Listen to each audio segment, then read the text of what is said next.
শহীদ সোহান ভাইয়ের আব্বার সাথে গত কয়েকদিন আগে আমি এই পল্টন টাওয়ারে আমার সাথে দেখা হয়েছে। আমি সোহান ভাইয়ের বাবাকে সেদিন শুধু এতটুকু বলেছিলাম, ভাইজান অপেক্ষা করুন, ইন্নাহু হুয়া ইউবদি ওয়া ইউঈদ ওয়া হুয়াল গফুরুল ওয়াদুদ যুল আরশিল মাজিদ ফাআলুল লিমা ইউরিদ। তার কাউকে ফোন করতে হয় না, তার কারো কাছে দ্বারস্থ হতে হয় না। আমাদের ভাইয়ের শুধু চোখ উপড়ানো হয়েছে, আর আল্লাহ তার আরশে আজিম থেকে প্রতিশোধ নিয়ে টুকরা টুকরা করে তার এখন গোশত মাংস টুকরোগুলো কুকুরে খাচ্ছে বলে পত্রিকায় প্রকাশিত হচ্ছে। আমাদের সোহানের মা সেদিন কেঁদেছে, আজকে তাদের মেয়েরা রাস্তায় কাঁদছে আর বলছে আমাদের পুরা শরীর দরকার নাই, এক টুকরো মাংস হলেও চলবে। ফাআলুল লিমা ইউরিদ। যারা প্রশাসনের সর্বোচ্চ ক্ষমতায় থেকে আমাদের ভাইদেরকে গুলি করে হত্যা করেছেন, আমাদের ব্যাংক দখল করেছেন, আমাদের হাসপাতাল দখল করেছেন, আমাদের ইউনিভার্সিটি দখল করেছেন, আমাদের কলেজ দখল করেছেন, অপেক্ষায় থাকুন। শুধু তো মাত্র ক্রোক করা হয়েছে, শুধু তো জব্দ করার নির্দেশ দেওয়া হয়েছে। মিনিমাম যদি এদেশের বিচার ব্যবস্থার সামান্যটুকু বেঁচে থাকে, শুধু জব্দ এবং ক্রোক করার মধ্যেই শেষ হবে না। আপনাদেরকেও জনগণের কাঠগড়ায় দাঁড়িয়ে চূড়ান্ত বিচারের মুখোমুখি আপনাদেরকে হতে হবে। আসসালামু আলাইকুম সুপ্রদর্শক। নৃশংসভাবে শিবির কর্মী সোহানকে হত্যাকারী এমপি আনারকে নিয়ে কঠোর ভাষায় বক্তব্য দিয়েছেন জামাত নেতা ডক্টর শফিকুল ইসলাম মাসুদ। সুপ্রদর্শক, এছাড়াও বাংলাদেশের পুলিশ প্রধান বেনজিরকে নিয়েও কথা বলেছেন এই জামাত নেতা। আমরা তার মুখ থেকে বিস্তারিত জেনে আসবো। আউযু বিল্লাহি মিনাশ শাইতানির রাজিম, বিসমিল্লাহির রহমানির রহিম। আসসালামু আলাইকুম ওয়া রাহমাতুল্লাহি ওয়া বারাকাতুহু। আলহামদুলিল্লাহ ওয়াসসালাতু ওয়াসসালামু আলা রাসূলিল্লাহ ওয়া আলা আলিহি ওয়া সাহবিহি আজমাইন। ইল্লা বিতিগা ওয়াজহি রাব্বিহিল আ'লা ওয়া লা সাওফা ইয়ারদা। সাদাকাল্লাহুল আযীম ওয়া সাদাকা রাসূলুহুন নবিয়ুল কারীম ওয়া নাহনু আলা যালিকা মিনাশ শাহিদিন ওয়া শাকিরিন। সম্মানিত ভাইয়েরা, আমি আপনাদের সামনে প্রথমেই মহাগ্রন্থ আল কোরআনের সূরা আল লাইলের 20 এবং 21 নম্বর আয়াত, সূরা লাইলের 20 এবং 21 নম্বর আয়াত আপনাদের কাছে উল্লেখ করেছি, আপনাদের মুখস্থ আছে। ইল্লা বিতিগা ওয়াজহি রাব্বিহিল আ'লা ওয়া লা সাওফা ইয়ারদা। আল্লাহ তাআলা এটা বলার উদ্দেশ্য হচ্ছে, ইমানদার হিসাবে প্রত্যেক মানুষের সমস্ত কাজের মূল টার্গেট হচ্ছে, সমস্ত কাজের মূল লক্ষ্য হচ্ছে আল্লাহর সন্তুষ্টি অর্জন। যখন আপনি আল্লাহর সন্তুষ্টি অর্জনের জন্য ওই কাজটি করবেন, তখন ওই কাজটি আর কোনো কাজে পরিণত থাকে না, ওটা ইবাদত হয়ে যায়। সুতরাং আমরা এখন ট্রেনিং প্রোগ্রামের মধ্যে আছি নাকি এবাদতে আছি? এবাদতে আছি। এবাদতের শর্ত হচ্ছে কি? এবাদতের শর্ত হচ্ছে মনোযোগটাকে পরিপূর্ণভাবে সেখানে সম্পৃক্ত করা। আমি আশা করব যে আপনারা সেই মনোনিবেশ করার জন্য নিজেদেরকে ইতিমধ্যেই প্রস্তুত করেছেন। ইবাদতের আরেকটা শর্ত হচ্ছে ইখলাস, খুলুসিয়াত, নিষ্ঠা, ইখলাসুলিল্লাহ। অবস্থাটা, মনের দৃঢ়তাটা তৈরি করার জন্য বলছি। আপনার পরিকল্পনাটা তো চূড়ান্ত না ভাই। আপনি যে আল্লাহ সন্তুষ্টির জন্য কাজ করবেন, তিনি এটা ঠিক করে দেবেন। ওয়ামা তাশাউনা ইল্লা আইয়াশা আল্লাহ। আপনি কি পরিকল্পনা করবেন এটা শেষ কথা না। শেষ কথা হচ্ছে আল্লাহ তাআলা আপনার জন্য যা পরিকল্পনা করে রেখেছেন ওটাই কি হবে? বাস্তবায়ন হবে। এই জন্য প্রিয় নবী মুহাম্মদুর রাসূলুল্লাহ সাল্লাল্লাহু আলাইহি ওয়াসাল্লামকে বলা হয়েছে ইল্লা আইয়াশা আল্লাহ। আল্লাহর ইচ্ছা ব্যতীত কোনো কথা তুমি বললে ওটা বাস্তবায়ন হবে না। সুতরাং এটা তুমি বলবা। তো মুহাম্মদুর রাসূলুল্লাহ সাল্লাল্লাহু আলাইহি ওয়াসাল্লাম এত পরিকল্পনাবিদ, এত কিছু যোগ্যতা আল্লাহ তাকে দিয়েছেন, উনি যদি এটা না বললে হয় যে আল্লাহর ইচ্ছা ছাড়া কিছুই হবে না, তাহলে আমার আপনার জন্য কেন আমি নিশ্চিত হয়ে গেলাম যে 18 কোটি মানুষ যদি এদেশে নির্বাচন করেও তাও আমি আব্দুর রহিম আব্দুল জব্বার আমাকে দিয়ে এই কাজ হবে বলে আমি মনে করি না। ইখলাস লিল্লাহর জায়গার মূল টার্গেটটা হচ্ছে আপনি আপনার নির্ধারক নন, কর্মবিধায়ক নন। কর্মবিধায়ক হচ্ছে ইমানদারের জন্য কে? কদারাল্লাহু ওয়া মা শাআ ফাআলা। তিনি যা নির্ধারণ করেছেন এবং যা ইচ্ছা করবেন তাই হবে। এবার সূরা নজমের 2টা আয়াত লেখেন, 22 থেকে 27 পর্যন্ত 2টা আয়াত লেখেন। 2টা আয়াত আমার আলোচনা টার্গেট। আল্লাহ তাআলা বলেন, আল্লাইসা লিল ইনসান ইল্লা মা সাআ। আমরা যারা ট্রেনিং নিচ্ছি আমরা সবাই এখানে ছাত্র, আমাদের এটা মাথায় ভালোভাবে ধারণ করতে হবে, ভালোভাবে ধারণ করতে হবে। আল্লাহ তাআলা বলেন, ওয়া আল্লাইসা লিল ইনসান ইল্লা মা সাআ। আপনার জন্য এমন কিছুই হবে না যার জন্য বান্দা কি না করবে, চেষ্টা না করবে। এমন কিছুই হবে না যার জন্য সে চেষ্টা করবে না। আচ্ছা, এই কথার উপরে থাকেন। এরপরে আল্লাহ তাআলা আবার বলেন, আমলিল ইনসানি মা তামান্না। মানুষ কেন মনে করে যে সে যা চাইবে তাই হয়ে যাবে? এই 2টা আয়াতের সামঞ্জস্যতা আমাকে একটু আপনারা বুঝাই দেন। যেখানে আল্লাহ বলছেন মানুষ চেষ্টা না করলে কিছুই হবে না, আবার ওই আল্লাহ তাআলাই বলছেন ওখানেই কাছাকাছি আয়াতে বলছেন আমলিল ইনসানি মা তামান্না। মানুষ চেষ্টা করবে আর ভাববে সে যা চাইবে তাই হবে। তার মানে বোঝা যায় যে যা চাইবে তাই হবে না, আবার চেষ্টা না করলে তাকে কিছুই দেওয়া হবে না। মাঝখানের সূত্রটা কি? মাঝখানে বান্দার থিওরিটা কি, পলিসিটা কি, আমার কাজটা কি? আমি তার গোলাম হিসাবে, আমি তার বান্দা হিসাবে আমার ভূমিকাটা কি হবে? আমি কি প্রক্রিয়াটা মেনটেন করবো? আল্লাহ রাসূল সাল্লাল্লাহু আলাইহি সাল্লাম সেই সুন্নাহটা আমাদের জন্য কি শিখিয়ে দিয়ে গেছেন? যে সুন্নাহটা আমরা পালন করব সেই সুন্নাহটা 3 ভাগে বিভক্ত। প্রথম কথা হচ্ছে ইউ ক্যান মেক ডিসিশন। আপনাকে আল্লাহ তাআলা স্বাধীন সত্তা দিয়েছেন, আপনি একটা কি নিতে পারেন? সিদ্ধান্ত নিতে পারেন। You can make decision. আপনি একটা সিদ্ধান্ত নেবেন যে আল্লাহ আমি এই কাজটা করতে চাই, আমি এই কাজটা করার জন্য সিদ্ধান্ত নিয়েছি। এতে আল্লাহ তাআলা আপনাকে ঠেকাই দিবেন না, এটা আপনার কোনো গুনাহ নাই, বরং এটা করাই হচ্ছে আল্লাহর ফয়সালা। তাহলে আজকে এখানে যারা আসছি জামাত কর্মী এবং সমাজকর্মী, এই আলোচনার প্রথম টার্গেট নাম্বার 1 পয়েন্ট হচ্ছে আমরা আজকে সিদ্ধান্ত নিতে চাই যে আমরা আল্লাহ তাআলার প্রতিনিধি। আল্লাহ তাআলা আমাদেরকে এই সমাজ এবং রাষ্ট্রের প্রতিনিধিত্ব করার জন্য পাঠিয়েছেন। ইল্লাবতিগা ওয়াজহি রাব্বিহিল আ'লা ওয়ালা সাওফা ইয়ারদা। আপনি তাহাজ্জুদ নামাজ পড়বেন, ওই তাহাজ্জুদ যদি নিতান্তই আল্লাহ সন্তুষ্টির জন্য না হয়, তাহলে ওই তাহাজ্জুদই আপনাকে জাহান্নামী করবে। যে নফল রোজা রেখেছেন আপনি, নফল রোজাও যদি আল্লাহ সন্তুষ্টির জন্য না হয়, তাহলে নফল রোজাই আপনাকে জাহান্নামী করবে। আমি একটা হাদিস প্রায় নিজে নিজে চর্চা করি, নিজে নিজে, কারণ কথা একটু বেশি বলি তো, এটা আমার জন্য বেশি প্রযোজ্য, আপনাদের জন্য অত প্রযোজ্য না। আলহামদুলিল্লাহ, আপনারাও দায়িত্বের কারণে কথা বলতে হয়। যেখানে রাসূল করিম সাল্লাল্লাহু আলাইহি ওয়াসাল্লাম ঘোষণা করছেন, মান তালাবাল ইলমে লিউমারিয়া বিহিস সুফাহা। কিছু লোকরা এলম থাকবে, জ্ঞান গরিমা থাকবে, সম্মান মর্যাদা স্ট্যাটাস থাকবে, এর কারণ টার্গেটই হলো এটা সে ব্যবহারই করবে শুধুমাত্র মানুষদের সাথে ঝগড়া তর্ক বিতর্ক করার জন্য। তার এই জ্ঞান গর্ব দক্ষতা যোগ্যতা, এই ফ্ল্যাট ফ্লোট, তারপরে ব্যাংক অ্যাকাউন্ট, যা যা সম্মান মর্যাদা আছে, এর মূল টার্গেটই হলো সে যার তার সাথে ঝগড়া লাগাই দিবে। আরে তুমি আমারে চেনো, তুমি আমার সম্পর্কে তোমার কোনো আইডিয়া আছে? এরকম কথাবার্তাই প্রথম আমার কাছ থেকে শুনতেছেন না। লিউমারিয়া বিহিস সুফাহা, তার কাজই হলো মানুষকে ছোট করবা, কাজই হলো মানুষকে অপমান করা, কাজই হলো মানুষকে লাঞ্ছিত করা। এরপরে দ্বিতীয় বলা হলো আউলি উবাহিয়া বিহিল ওলামা। এই লোকের আরেকটা বড় কাজ হচ্ছে সে শুধুমাত্র এই কথা বলে বেড়াবে যে জনসাধারণের মধ্যে তার দৃষ্টি আকর্ষণ করার জন্য। এটাকে আমরা ছোট সময় ইসলামী আন্দোলন সাফল্যের শর্তাবলী বই, সেখানে কি লেখা হয়েছে? প্রদর্শনের সেটা কি পয়েন্টের আলোচনা? মৌলিক অসৎ গুণাবলী, শুধু অসৎ গুণাবলী না, এটা একটা ফান্ডামেন্টাল বিষয়, বেসিক জিনিস। সেটা রাসূল সাল্লাল্লাহু আলাইহি ওয়াসাল্লামের হাদিসের ভাষা থেকে ওখানে নেওয়া হয়েছে। আউলি উবাহিয়া বিহিল ওলামা, এর কাজই হচ্ছে একটু লোকদের দৃষ্টি আকর্ষণ করা। আউলি উবাহিয়া বিহিল ওলামা, তার এই জ্ঞান, তার এই কথাবার্তা, তার এই চরিত্র, তার এই আচরণ, তার এই নামাজ, তার এই রোজা। রাসূল করিম সাল্লাল্লাহু আলাইহি ওয়াসাল্লাম এটুকু বলে শেষ হলে তো আমাদের কোনো অসুবিধা ছিল না। এরপরে তিনি বললেন আউলি উসরিফা উজুহান নাস ইলাই। আরেক দল আছে যারা সমাজে কিছু কাজকর্ম করে বেড়ায়, কিছু ভূমিকা রাখে, কিছু সমাজের জন্য নিজেকে উৎসর্গ করে, ত্যাগ কোরবানি পেশ করে। তো ত্যাগ করে পেশ করার পর তার আরেকটা কাজ হলো, তার জ্ঞান অর্জনের মূল লক্ষ্য হলো সে যেন মানুষের মধ্যে সবসময় আলোচনায় থাকে। কিসের মধ্যে থাকে? আলোচনায় থাকে। এই আলোচনায় থাকা, দৃষ্টি আকর্ষণ করা, এবং তার আর একটা বাহাদুরি এবং অন্যের সাথে নির্বোধের মতো ঝগড়া বিবাদে লিপ্ত হওয়া, ছোট করে দেখা সবাইকে। এই 3 লোকের ব্যাপারে রাসূল করিম সাল্লাল্লাহু আলাইহি ওয়াসাল্লামের শেষ শব্দটা হলো উজুহান নাস ইলাইহি ফাহুয়া ফিন্নার। জ্ঞান আছে, এলেম আছে, সাথে ভালো ভালো আলমে আছে, অনেক কিছু আছে, তো ফাইনালি ফাহুয়া ফিন্নার। রাসূল সাল্লাল্লাহু আলাইহি ওয়াসাল্লামের ভাষায় এই লোকেরা কোথাকার অধিবাসী? জাহান্নামের অধিবাসী। সম্মানিত ভাইয়েরা, তারা ষড়যন্ত্র করছে আর আল্লাহ পরিকল্পনা করছে। আল্লাহর পরিকল্পনার কাছে ওদের সকল ষড়যন্ত্র একসময় মানুষের কাছে প্রকাশিত হবে এবং লাঞ্ছিত হবে। শহীদ সোহান ভাইয়ের আব্বার সাথে গত কয়েকদিন আগে আমি এই পল্টন টাওয়ারে আমার সাথে দেখা হয়েছে। ঝিনাইদহের সোহান ভাই জড়িয়ে ধরে শুধু এটুকু বলছে যে মাসুদ ভাই, আপনারা থাকলে আমার আর পরিবার কি? আপনারাই তো আমার পরিবার, আপনারাই তো আমার পরিবার। আমরা কেউ ভবিষ্যৎ বক্তা নই, এটা আমাদের বৈশিষ্ট্য নয়, এই দায়িত্ব আমাদেরকে আল্লাহ দেন নাই। আমি ওই দিন সাথে একটা কথা বলেছিলাম, শ্রদ্ধেয় ভাইজান, বয়স কাছাকাছি তো, কিছু বড় হবে, বেশি বড় হবে না, কারণ ওনার ছেলে যাকে শহীদ সোহান হত্যা করা হয়েছে মাত্র 16 বছর, এত ছোট্ট একটা শিশু, যার মা আফসোস করে বলেছিল আমার ছেলেটাকে যদি তোরা গুলি করে মেরেই ফেলবি তাহলে তোর চোখটা উপরালি কেন? কেন তার চোখটা উপরালি?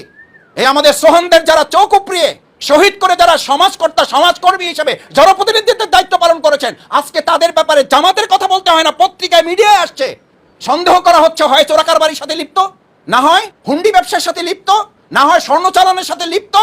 এই সমাজকর্মী দিয়ে বাংলাদেশ পরিচালিত হচ্ছে বলেই বাংলাদেশের আজকে এই দুরবস্থা। এখান থেকে বাংলাদেশ জামাত ইসলামী, জামাত কর্মী এবং সমাজকর্মীর সমন্বয় করে এই জাতিকে উদ্ধার করার দায়িত্ব আমাদেরকে গ্রহণ করতে হবে। আমি সোহান ভাইয়ের বাবাকে সেদিন শুধু এতটুকু বলেছিলাম, ভাইজান অপেক্ষা করুন, ইন্নাহু হুয়া ইউবদি ওয়া ইউঈদ ওয়া হুয়াল গফুরুল ওয়াদুদ যুল আরশিল মাজিদ ফাআলুল লিমা ইউরিদ। তার কাউকে ফোন করতে হয় না, তার কারো কাছে দ্বারস্থ হতে হয় না। আমাদের ভাইয়ের শুধু চোখ উপড়ানো হয়েছে, আর আল্লাহ তার আরশে আজিম থেকে প্রতিশোধ নিয়ে টুকরা টুকরা করে তার এখন গোশত মাংস টুকরোগুলো কুকুরে খাচ্ছে বলে পত্রিকায় প্রকাশিত হচ্ছে। আমাদের সোহানের মা সেদিন কেঁদেছে, আজকে তাদের মেয়েরা রাস্তায় কাঁদছে আর বলছে আমাদের পুরা শরীর দরকার নাই, এক টুকরো মাংস হলেও চলবে। ফাআলুল লিমা ইউরিদ। যারা প্রশাসনের সর্বোচ্চ ক্ষমতায় থেকে আমাদের ভাইদেরকে গুলি করে হত্যা করেছেন, আমাদের ব্যাংক দখল করেছেন, আমাদের হাসপাতাল দখল করেছেন, আমাদের ইউনিভার্সিটি দখল করেছেন, আমাদের কলেজ দখল করেছেন, অপেক্ষায় থাকুন। শুধু তো মাত্র ক্রোক করা হয়েছে, শুধু তো জব্দ করার নির্দেশ দেওয়া হয়েছে। মিনিমাম যদি এদেশের বিচার ব্যবস্থার সামান্যটুকু বেঁচে থাকে, শুধু জব্দ এবং ক্রোক করার মধ্যেই শেষ হবে না, আপনাদেরকেও জনগণের কাঠগড়ায় দাঁড়িয়ে চূড়ান্ত বিচারের মুখোমুখি আপনাদেরকে হতে হবে। কারণ সমাজকর্মীর নামে আপনারা মানুষের প্রতি কি করেছেন? জুলুম করেছেন, শোষণ করেছেন, অন্যায় করেছেন, অত্যাচার করেছেন, অবিচার করেছেন, কত লোককে গুলি করে অন্যায়ভাবে খুন করেছেন, তার কোনো হিসাব আপনার হয়তো নিজেরও জানা নাই। দেখেন আমরা কে কত কথা বলেছি। ওবায়দুল কাদের সাহেবের ভালো কথা তো টুকটাক খুঁজে পাওয়া একেবারেই যায় না, তো এর মধ্যে 2-4টা কথা ভালো ভালো মাঝে মধ্যে বলেন। তো অনেকে মজা করে আপনি বলেন যে উনি ওই সময় কি খায়, ওই যে ফুরুটিকা খায় আর কি। তো পত্রিকায় দেখি কার্টুন আসে, আমি পত্রিকার কার্টুন থেকেই বলছি যে উনি আজকে খুব ব্যর্থহীন কণ্ঠে বলেছেন, সেনাপ্রধান হন আর পুলিশের প্রধান হন, যে প্রধানই হন না কেন, অন্যায় করলে অবিচার করলে সরকার তাকে কি দেবে না, প্রশ্রয় দেবে না। আর আমি বলি সরকার নিজেই যদি অন্যায় করে, আপনার প্রশ্রয়ের তো কেউ নাই, আপনি আরেকজনের প্রশ্রয় দেবেন কোথা থেকে?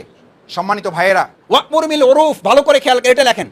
সমাজকর্মীর উদার মানসিকতা, ক্ষমাপরায়ণতা তার মূল গুণ। ক্ষমা, এটা আল্লাহ নির্দেশ দিয়েছেন, যিনি কর্মী হবেন তার প্রথম ক্ষমার গুণ থাকতে হবে।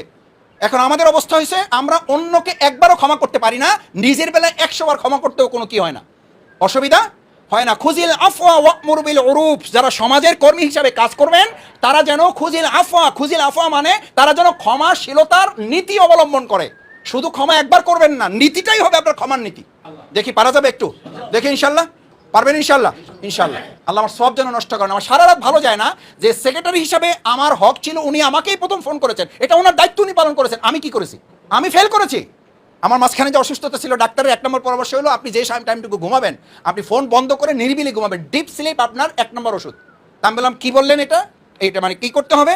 এটা সরি আল্লাহ মাফ করুন, আমি আমার নিজের গল্প শোনার জন্য বলছি না। বলো যে আপনার ফোনটা একদম অফ করে আপনাকে ঘুমাইতে হবে। আমি বললাম ভাই আমার ফোন তো আমি সাইলেন্ট করলেও আমার ঘুম হয় না, সাইলেন্ট করলে টেনশন লাগে যে কোথায় কোন ঘটনা ঘটে যাইতেছে আমি হয়তো জানতেছি না। আমি হয়তো ফোন দিয়েছেন, আমি হয়তো ফোনটা ধরতেই পারতেছি না। আমাদের কোনো ভাই হয়তো অসুস্থ, হসপিটালে যে এখন ইমার্জেন্সি পিরিয়ডে আছেন, আমি হয়তো জানতেই পারতেছি না। ওইটা হলে তো আমাকে 2টা না 3টা না, আপনি ইঞ্জেকশন দিয়ে আমাকে ঘুম পাড়াইতে পারবেন না। বলছে তাহলে সাইলেন্ট করে, তাহলে ফোন ওপেন রেখে ঘুমান। আমি আপনাকে বলছি কেন, এটা রসুল করিম সাল্লাল্লাহু সাল্লামের সুন্নাহ। লেখেন একটা আয়াত, সূরা কাহাফের 6 নম্বর আয়াত। কয় নম্বর আয়াত? সমাজকর্মীর এই পেরেশানি যদি না থাকে, মোবাইল যখন আমরা প্রথম কিনি তখন আমাদের ছাত্র সংগঠনের কেন্দ্রীয় সভাপতি যিনি ছিলেন উনি বলেছিলেন ছাত্র শিবিরে যে দায়িত্বশীল ফোন সাইলেন্ট করে ঘুমাবে তিনি যেন ফোন ব্যবহার না করেন। কেন্দ্রীয় সভাপতি দায়িত্বশীল সমাবেশে ডিরেকশন দিয়েছেন, নোট করে নিয়েছি আমরা। কেন্দ্রীয় সভাপতির 12টা পয়েন্টের মধ্যে একটা পয়েন্ট, ফোন যদি ব্যবহার করেন সাইলেন্ট করে রাতে ঘুমাবেন যারা, তারা ফোন ব্যবহার করবেন না, বলবেন যে আমার কোনো ফোন নাম্বার নাই। আর যদি ফোন থাকে তাহলে কি ফোন থাকবে? জীবিত থাকবে, ওটা লাইভ থাকবে, আপনাকে যে কোনো সময়ে যেন যে কেউ। দিস ইজ জামাত কর্মী মানে সমাজকর্মী। লোক মারা গেছে রাত 3টায়, আপনি খবর পাইছেন 10টায়, এরপরে মেসেজ দিচ্ছেন 12টায়, এরপরে সবাই ইন্নালিল্লাহ লিখতেছে, ততক্ষণে ওনার জানাজা দাফন এবং মানে দোয়া কালাম শেষ। এরপরে যাই আপনি হাজির হয়েছেন যে আসলে আমি তো টাইম টু টাইম খোঁজ খবর রাখছি, আলহামদুলিল্লাহ, আল্লাহ তাআলা ওনাকে জান্নাতবাসী করুন। তো ও মানে ডানে বামে তাকায়, আপনার দিকে তো তাকায় না। কেন তাকাবে আপনার দিকে? কারণ তার যেই মুহূর্তটা তার সঙ্গ দেওয়ার দরকার ছিল সেই মুহূর্তটা তো আপনি তার কাছে গিয়ে পৌঁছতে পারেন না। সেই মুহূর্তে যে পৌঁছেছে এইটা আপনার অন্যভাবে নেন না। ওই মুহূর্তে যে পৌঁছেছে সে তো ক্লাবে ছিল, সেই ক্লাবে হয়তো মদ খাইতেছিল, ফোনটা দেওয়ার সাথে সাথে সে রিসিভ করছে, বলছে যে চাচা আপনি কিছু মনে করেন না, আমি আসতেছি এখনই। আপনার ভাই মানে তো আমারই ভাই, আপনার ভাই তো মারা যায় না, তো আমার ভাই মারা গেছে। ওই লোক ভোটে দাঁড়ালে ভোট ওরে দেবে না আমারে দিবে। জামাত কর্মী মানে এইটা তো খুজিল আফওয়া ওয়া'মুর বিল উরুফ। আপনি যে অবস্থায় আছেন ওই অবস্থায় দায়িত্ব পালন করার জন্য নিজেকে প্রস্তুত রাখতে পারাটা হচ্ছে আল্লাহ তাআলার নির্দেশ। কত নম্বর আয়াত বলছি? কোন সূরার? কাহাফ। সূরা কাহাফের 6 নম্বর আয়াত কে বলতে পারবেন? এটা বলেন একজন। ফালাআল্লাকা বাখিউন নাফসাকা আলা আসারিহিম ইন লাম ইউমিনু বিহাযাল হাদিসি আসাফা। আপনাদেরকে পেরেশান করাই যায় না, পেরেশান করা যায় না। আর আল্লাহর রাসূল সাল্লাল্লাহু আলাইহি সাল্লাম তার রিসালাতের, তার খেলাফতের, তার এই সমাজের কর্মীগিরির দায়িত্ব পালন করতে এত পেরেশান হয়ে গেল যে আল্লাহ বললেন যে আপনি যেই পরিমাণ পেরেশান হয়েছেন আপনার তো পেরান যায় অবস্থা, আপনি একটু থামেন। ফালাআল্লাকা বাখিউন নাফসাকা আলা আসারিহিম ইন লাম ইউমিনু বিহাযাল হাদিসি আসাফা। আপনার তো জান বাইরেই যাবে এরকম করলে। তাও আল্লাহ তাআলা তাকে এটা মনে করাই দিলেন, আপনার প্রাণ তো ওষ্ঠাগত প্রায়, আপনি আপনার জাতির নিয়ে যেভাবে পেরেশান। আলহামদুলিল্লাহ, আলহামদুলিল্লাহ। আমিরে জামাত তখনও জীবিত এবং তিনি গ্রেপ্তার হয়ে কেবল গিয়েছেন। শহীদ নিজামী ভাই কার কাছ থেকে শুনেছেন যে মাঝে মধ্যে আমার একটু মাথা ব্যথা করে, আমি রাতে ঘুমাতে একটু কম পারি।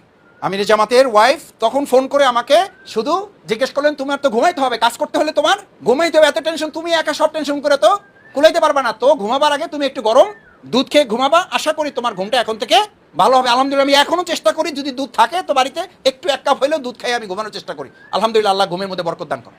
আমি মনে হয় যে আলহামদুলিল্লাহ আমাদের জন্য তো ওহি আগে নাজিল হয়ে আছে, কিন্তু এই যে আমার একজন সামান্য দায়িত্বশীলা, আমার অভিভাবিকা, এই যে আমার পেরেশানিটাকে তিনি ধারণ করেছেন, আল্লাহ তাআলা এইটুকু কবুল করলে হয়তো এর বিনিময়ে আল্লাহ আমাকে জান্নাত দিতে পারেন।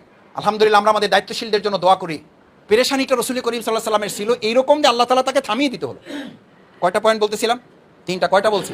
1 নম্বর কি বলছি? সিদ্ধান্ত, you can make decision. 2 number you can make plan. আপনি এটা কি নেবেন?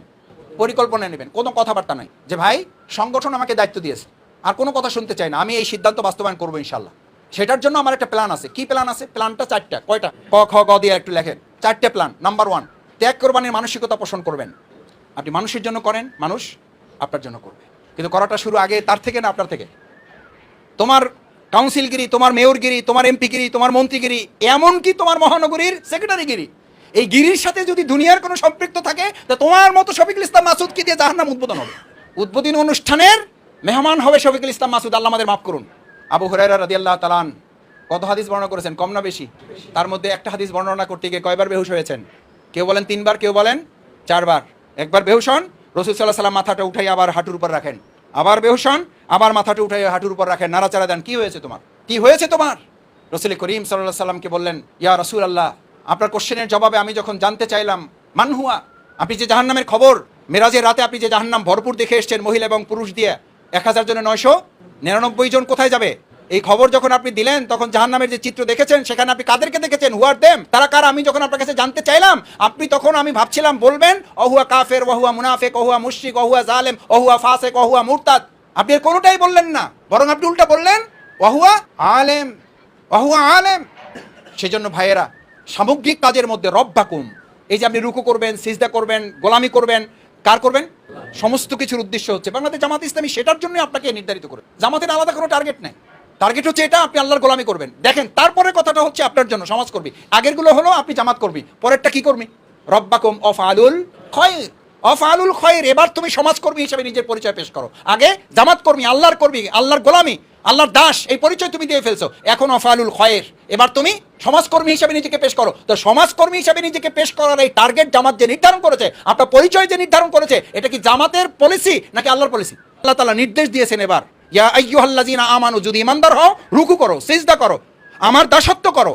এরপরে অফআলুল খয়র, সমাজের কল্যাণে নিজেকে নিবেদিত করো, লাআল্লাকুম তুফলিহুন, কারণ এটাই তোমার সফলতার মাপকাঠি। আমার ভাইয়েরা, 2 নম্বর হলো, আপনি এই যে একটা প্ল্যান নিলেন, পরিকল্পনার গুরুত্বপূর্ণ অংশ হচ্ছে সমাজের দুরবস্থা বা সমাজের সংকটটা চিহ্নিত করে যে কোনো সময় তা দূরীকরণে আপনাকে ভূমিকা রাখতে হবে, অর্থাৎ সমস্যা সমাধানে আপনাকে ভূমিকা রাখতে হবে। সম্মানিত ভাইয়েরা, বাংলাদেশ জামাত ইসলামী 4 দফা কর্মসূচির প্রত্যেকটা দফায় আপনার জন্য কোরআন এবং সুন্নাহ ভিত্তিক প্রণীত। কোনো একটাকে পালন করবেন, কোনো একটাকে পালন করবেন না, আমি এই 4 দফাকে সামনে রেখে বলছি না, আল্লাহর নীতিমালাকে সামনে রেখে বলছি। আফাতুমিনুনা বিবাদিল কিতাবি ওয়া তাকফুরুনা বিবাদ। আপনি কোরআনের এক অংশ মানবেন, আর এক অংশ মানবেন না, তাহলে আজকে থেকেই দোয়া করা বাদ দিয়ে দেন। এখন আপনারা দাঁড়াইতে বললে দাঁড়াই থাকবো, আর যদি বসতে বলেন, কারণ আমরা দাঁড়াবার যোগ্যতা আলহামদুলিল্লাহ অর্জন করেছি জামাতের মাধ্যমে, আর তার চেয়েও ট্রেনিং আগে নিয়েছি কিসের? বসার। পারা যাবে ইনশাল্লাহ। আল্লাহ আমাদের কবুল করুন। এই সমাজ রাষ্ট্র পরিবর্তনে যে বইটা আছে ইসলামী আন্দোলনের নৈতিক ভিত্তি, আপনি দেশের সব মানুষকে মুত্তাকি বানাইলেন, কিন্তু ওই বাসের মতো বাসের ড্রাইভারটা শুধু মদখোর দিলেন, আর ওখানকার 48 জন জনশক্তি তাহাজ্জুদের উপর আছে, তসবিহ তাহলিলের উপর আছে। বাসে উঠছেন, আপনি সিদ্ধান্ত নিয়ে যাবেন কোথায়? চট্টগ্রাম। আর হে তো মাতাল অবস্থায় আছে, হে বলেছে যে চালানোই বড় কথা, চলাটাই বড় কথা, চলতেছে এর উপরে থাকেন, শুধু দেখেন যেটা রাস্তার মধ্যে আছে কিনা। উদ্দেশ্য সফল না ব্যর্থ? ব্যর্থ। আজকে আপনারা আমরা সবাই সেই ব্যর্থতায় পর্যবসিত। ওই স্টিয়ারিংটা চেঞ্জ করতে না পারলে আমাদের এই আমলও আল্লাহর কাছে ওরকম ব্যর্থতায় পর্যবসিত হবে, সেই জাতির মতো যেই জাতিকে ধ্বংস করার জন্য বললো যাও অমুক জনপদকে কি করে দাও, উল্টাই দাও। সেই জনপদে আমলওয়ালা লোক তো ছিল না। আরে আমলওয়ালা লোক আমল করতে করতে চোখের পানিতে তাদের এখানে গা হয়ে গেছে, আমল করতে করতে পাথরের উপরে নামাজ পড়তে পড়তে পা এবং হাতের চিহ্ন পড়ে গেছে, এবং তাদের যে ঘোড়াটা ছিল সেই ঘোড়া সম্পর্কে বলা হয় তরফাতা আইনিন, তারা একটা চোখের পলক পরিমাণও হারাম উপার্জন, হালাল হারাম খাবার তারা তাদের ঘোড়া পর্যন্ত খাইতো না। সেই জাতিকে ধ্বংস করা হলো কেন বলেন? নবুয়তের আগে যখন ওনার কাছে ওহী আসে নাই, তার আগে উনি আলামিন উপাধি পেয়ে এর উপরে ভিত্তি করে কিন্তু একটা সামাজিক পরিবর্তন অলরেডি করে ফেলেছিলেন। আলামিন উপাধি পেয়ে গেছেন উনি, ওটার উপরে ওহী নাজিলের পর তিনি একটা রাষ্ট্রীয় কাঠামি দিয়েছেন কোরআনের ভিত্তিতে। আমার মন বলে যে আলামিন উপাধির এই সামাজিক ভিত্তিটা আল্লাহ তাআলা জামাত ইসলামীকে ইতিমধ্যে দিয়ে দিয়েছেন। এটিকে খালি আমাদের কর্মীরা টুকটাক সমালোচনা করলেও সাধারণ মানুষের মধ্যে আলহামদুলিল্লাহ জামাত ইসলামী সম্পর্কে এই আলামিনের যে ফ্লেভার, আমরা তো ওর কাছাকাছি যেতে পারি না, কিন্তু ফ্লেভারটা আল্লাহ তাআলা আমাদেরকে দিয়েছেন না দেন নাই? দিয়েছেন। আমাদের শত্রুরাও এটা স্বীকার করেন। সেই জায়গাটা আপনাকে ধারণ করতে হবে। এখানে আল্লাহ তাআলা বলেন অমিনকুম মাইয়ুরিদুল আখিরা, তোমরা চাও দুনিয়া, আর আল্লাহ দিতে চান তোমাদেরকে কি? পরকাল দিতে চান, পরকালের সফলতা আল্লাহ দিতে চান। তা আপনি সব বিজয় এখানে চান কেন?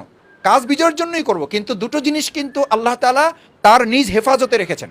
একটা হচ্ছে নাসরুম মিনাল্লাহি ওয়া ফাতহুন করিব, সাহায্য এবং বিজয় কার হাতে? সব আল্লাহর হাতে। কিন্তু আল্লাহ বলছেন তোমরা চেষ্টা করার এই দায়িত্ব আমি তোমাদের স্বাধীন করে দিলাম, ওই যে সূরা নজম যেটা বলেছি। কিন্তু সাহায্য করে তোমাদেরকে বিজয় দ্বার প্রান্তে পৌঁছানোটা এটা আমি আল্লাহ তাআলা সিদ্ধান্ত দেব। বদরের যুদ্ধে আল্লাহ বিজয় অর্জন করিয়েছেন। আল্লাহ এটা বলেন নাই তোমরা বিজয় অর্জন করেছো, আল্লাহ কি বলেছেন? আমি তোমাদেরকে বিজয় করিয়েছি, আমি তোমাদেরকে বিজয় দিয়েছি। আবার ওহুদে পরাজয় হয়েছে, আল্লাহ এটা বলেন নাই তোমরা পরাজিত হয়েছে, বলছেন আমি তোমাদেরকে পরাজিত করেছি। ভাই বুঝেন শব্দগুলো, আমার নিজের জন্য তো আমি পৃথিবীতে আসিনি, আমার নিজের প্রয়োজনে তো আমাকে পৃথিবীতে পাঠানো হয় নাই। সূরা ইমরানের কত নম্বর? 152 নম্বর আয়াত। এরপরে সূরা আনফালের একটা আয়াত আছে 67 নম্বর আয়াত। সে আল্লাহ তাআলা বলেন, তুরিদুনা আরাদাদ দুনিয়া আল্লাহু ইউরিদুল আখিরাহ। তুরিদুনা আরাদাদ দুনিয়া, তোমরা দুনিয়ার সফলতা, দুনিয়ার স্বাচ্ছন্দ্য তোমরা প্রত্যাশা করো, দুনিয়ার ক্ষমতা তোমরা প্রত্যাশা করো, দুনিয়ার লাভ লসই তোমরা এটাকে একমাত্র টার্গেট করো। আর আল্লাহ তাআলা বলেন আল্লাহু ইউরিদুল আখিরাহ, আল্লাহর ইচ্ছা কোথায়? আখিরাতে। আরে ভাই, ওখানকার বিজয়টাই তো আপনার চূড়ান্ত বিজয়। এখন এর অর্থ আমি আপনাকে এটা বুঝাচ্ছি না যে এখানে আমাদের বিজয় দরকার নাই। আমার বিজয় পরাজয় দুটোই টার্গেট যেন থাকে ওখানকার বিজয়ের সাথে কি থাকে, সম্পৃক্ত থাকে। আমি এখানে পরাজিত হলেও যদি আল্লাহ ওখানে বিজয় করে, সফল না ব্যর্থ? আমি এখানে বিজয় হয়ে যদি আমি দায়িত্ব পালন করে ব্যর্থ হয়ে ওখানে পরাজিত হই, তাহলে সফল না ব্যর্থ? ব্যর্থ। এই ইকুয়েশনটা আমার মাথায় রাখে আমি যদি ময়দানে কাজ করি, আমার কোনো হতাশা কাজ করবে না। কারণ প্রকৃত বিজয়টা আমাদের এখানে না, প্রকৃত বিজয়টা আমাদের দুনিয়া কেন্দ্রিক না। চেষ্টা করলাম, হলো না, কিন্তু আমার চেষ্টার জায়গাটা ওই পর্যন্ত যেতে পেরেছি কিনা, আত্মতৃপ্তির জায়গা হলো সেটা, যে আলহামদুলিল্লাহ আমার যেইটুকু চেষ্টা করা দরকার সেইটুকু চেষ্টা আমি করতে পেরেছি। এরপর আল্লাহ তাআলা আমার সাহায্য করার মালিক, বিজয় দেওয়ার মালিক, তিনি আমাকে সাহায্য করবেন, তিনি আমাকে বিজয় দেবেন। এখানে একটা কথা বলে রাখি, পয়েন্টটা সাব পয়েন্টটা লিখে দেন। যদি আপনি আত্মতৃপ্তির সাথে ময়দানে আপনার সর্বোচ্চ প্রচেষ্টা দিয়ে কাজ করতে পারেন, তাহলে মুফাসসিরে কেরাম বলেন যে বিজয়ের একটা স্বাদ আল্লাহ তাআলা আপনার অন্তরে তৈরি করে দেবেন। সুবহানাল্লাহ। এটা এক ধরনের বিজয়। যে মূল পয়েন্ট হচ্ছে আপনার দায়িত্ব হচ্ছে সর্বোচ্চ প্রচেষ্টা চালানো, সাহায্য এবং বিজয়টা কার? পয়েন্টটা হচ্ছে প্রচেষ্টা আমার, ছোট করে লিখলে প্রচেষ্টা আমার, সাহায্য এবং বিজয় আল্লাহর। এই সূরা নজমের 2 আয়াতে তাই বলা হয়েছে, আল্লাইসা লিল ইনসানি ইল্লা মা সাআ আমলিল ইনসানি মা তামান্না। তুমি কিছু না করলে তোমাকে কিছু দেওয়া হবে না, আবার তুমি যা চাইবা সেই অনুযায়ী হবে, এটাও হওয়ার কোনো কারণ নাই, কারণ আমার পক্ষ থেকে তোমার জন্য কল্যাণকর সিদ্ধান্তটাই হবে। এই ক্ষেত্রে আপনার একটা হাদিস আপনাদের জন্য অত্যন্ত গুরুত্বপূর্ণ এবং এটা আপনাদেরকে মাথায় রাখতে হবে, মুখস্থ রাখতে হবে, আপনারা নিজেদের প্র্যাকটিস থাকতে হবে। সেটা হলো, আমি আপনাদের অনেক সময় বলে থাকি, সেটা হলো মুসলিম শরীফের হাদিস। শুধু আমি মূল অংশটুকু আপনাদেরকে একটু বলতে চাই। সেটা হচ্ছে, দেখেন এখানে লেখা আছে, আন আবি ইয়াহইয়া সুহাইব বিন সুনান ক্বালা রাসূলুল্লাহ সাল্লাল্লাহু আলাইহি ওয়াসাল্লাম আযাবান লি আমরিল মুমিন ইন্না আমরাহু কুল্লুহু ফালাহু খায়রুন ওয়া লাইসা যালিকা লি আহাদিন লিল আমরিন। মুমিনদের জন্য এটা আশ্চর্যের ব্যাপার, সে তার জন্য যা আল্লাহর পক্ষ থেকে বরাদ্দ হয় তার মধ্যেই কল্যাণ নিহিত আছে। এটা আশ্চর্যের ব্যাপার যে যা নির্ধারিত হয়, যা ফাইনাল হয়, যা সিদ্ধান্ত হয়, ওটার মধ্যে কি আছে, কল্যাণটা কি? ওয়াইন আসাবাতহু দররাউ ফাকানা সাবারান ফাকানা খায়রান লাহু। যখন তার মধ্যে কোনো বিপদ আপদ, প্রত্যাশার বাইরে কোনো কাজ হয়, ওয়াইন আসাবাতহু দররা সাবারান ফাকানা খায়রান লাহু, ওয়াইন আসাবাতহু শাররা শাকারান ফাকানা খায়রান লাহু। দুটো শব্দ। এই পুরো হাদিসের সামারিটা আপনি দুইভাবে নিয়ে যান, তাহলে আপনি বুঝবেন। একটা হচ্ছে, আমার চেষ্টা করার পর যা হয়েছে, যদি আমার প্রত্যাশার বাইরে হয় তাহলে আমি সবর করব, যদি আমার প্রত্যাশার মধ্যে হয় তাহলে আমি শুকরিয়া আদায় করব। তাহলে ইমানদারের অবস্থা কয়টা? হয় সবরিয়া, না হয় শুকরিয়াতে। কোনটাই আপনার লস? সবর করবেন, ইন্নাল্লাহা মা'আস সাবিরিন। শুকুর আদায় করবেন, লাইন শাকারতুম লাযিদান্নাকুম। সুবহানাল্লাহ। ভাইয়েরা, ইসলামটা কিভাবে এনজয় করেন, এটা শুধু আজকে রাজনৈতিক ইলেকশনের আলোচনা না, এটা সামগ্রিক জীবনেরও আলোচনা, এটা পারিবারিক জীবনেরও আলোচনা। চাকরি আছে, আলহামদুলিল্লাহ। চাকরি চলে গেছে, ইন্নালিল্লাহ এবং আলহামদুলিল্লাহ বলবেন। ইন্নালিল্লাহর সাথে মুখলিসগণ, ইসলামিক স্কলারগণ, আল্লাহর খালেস বান্দা যারা, যে কোনো ইন্নালিল্লাহর সাথে তারা সাথে কি পড়েন? আলহামদুলিল্লাহ পড়েন।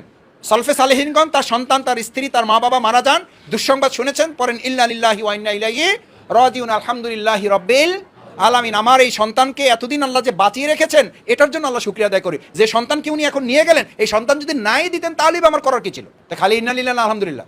আমাদের নৈতিকতার কয় পর্যায়? ঈমান, ইসলাম, তাকওয়া, ইহসান। এটা কোন পর্যায়ের? ইহসান পর্যায়ের। এই মুহসিন, ওয়াল্লাযিনা হুম মুহসিনুন। আর আল্লাহ বলেন এই সমস্ত লোকরা হচ্ছে মুহসিন, যাদেরকে আমি ভালোবাসি। আল্লাহ যদি কাউকে ভালোবাসেন, তাহলে আল্লাহ তাআলা বলেন হাদিসে কুদসির মাধ্যমে, আমার দায়িত্ব হচ্ছে আমি আসমান আল্লাহদেরকে এই দায়িত্ব প্রদান করি যে তোমরা তাদেরকে ভালোবাসো। আসমান আল্লাহ কারা? এটুকু আপনাকে ধারণ করতে হবে যে আমি যাদের সাথে চলি, যাদের, এটাকে সাইকোলজিক্যাল পলিটিক্স, মানুষের মনোবৃত্তিটা আপনাকে ধারণ করতে হবে। সে কি চায়, সে কোনটা ভালোবাসে, কোনটা পছন্দ করে, কোনটার উপরে সে নিজেকে এখন ইস্তেকামত করে। আপনি গিয়ে দেখলেন সে টুপি পরে, দাড়ি পরে, আপনি বললেন যে এখন আসলে এই টুপি দাড়িওয়ালা লোক দিয়ে ভরে গেছে, এই টুপি দাড়িওয়ালা দিয়ে দেশে তেমন কিছু হবে না। এই তো চিন্তা করবে যে কোন লোকের পাল্লায় পড়লাম। এটা কি কথা বললেন আপনি ভাই? এটা কোনো কথার মধ্যে পড়ে? ও দেখবেন যে আপনি আর অনেক ভালো কথা বললেও সে আর আপনার সাথে কথা বলে সামনে আগাবে না, বরং আপনি তার দাড়ি টুপিটাকে ওন করেন, এটাকে সম্মান করেন, বলে যে আলহামদুলিল্লাহ আজকের যে যুগ জামানা পড়ছে তাতে দাড়ি টুপি রাখাও এখন একটা বড় পরীক্ষা হয়ে গেছে। আলহামদুলিল্লাহ, এই পরীক্ষায় আপনি পাশ করছেন। এরকম লোকও তো এখন খুঁজে পাওয়া কঠিন হয়ে গেছে। আশা করা যায় এই আপনাদের মতো লোক দিয়ে সমাজ এবং রাষ্ট্র পরিবর্তনে আরো বড় সিদ্ধান্ত বাস্তবায়ন করা। এরপর আপনি বড় সিদ্ধান্তের কথা তারে বলেন, তারপর সে বলবে যে হ্যাঁ ঠিক আছে, আপনি একটা বাজেট নিয়ে আসছেন বা জাকাতের কথা বলছেন, তা আপনারা তো বেশ কিছু কাজবাজ করেন, আমিও শুনেছি, তো দেখি ইনশাল্লাহ কিছু পারা যায় কিনা। শেষ পয়েন্টটা হচ্ছে সমাজকর্মী হিসাবে ভারসাম্যপূর্ণ নীতিমালা। কি নীতিমালা? ভারসাম্যপূর্ণ নীতিমালার প্রথমটা কি বললাম বলেন? যাহা সংগঠন তাহা নির্বাচন। আওয়ামী লীগ বিএনপি 5 বছর নির্বাচন করে না সংগঠন করে? ওরা 5 বছরই নির্বাচন করে, সাথে টুকটাক সংগঠন করে। এই কারণে ওরা নির্বাচনী পলিসিতে আমাদের চেয়ে অনেক দূর আগায়া। সংগঠন এবং নির্বাচন দুটো আলাদা করা যাবে না। যাহা সংগঠন। সুপ্রিয় দর্শক, জামাত নেতা ডক্টর শফিকুল ইসলাম মাসুদের এই বক্তব্যটি আপনারা কীভাবে দেখছেন অবশ্যই আপনাদের মূল্যবান মন্তব্য কমেন্ট বক্সে জানাবেন। সবসময় সত্য নির্ভুল তথ্য পেতে স্বাধীন বাংলা ইউটিউব চ্যানেলটি সাবস্ক্রাইব করে আমাদের সাথে থাকুন। আসসালামু আলাইকুম রহমতুল্লাহি ওয়া বারাকাতুহু।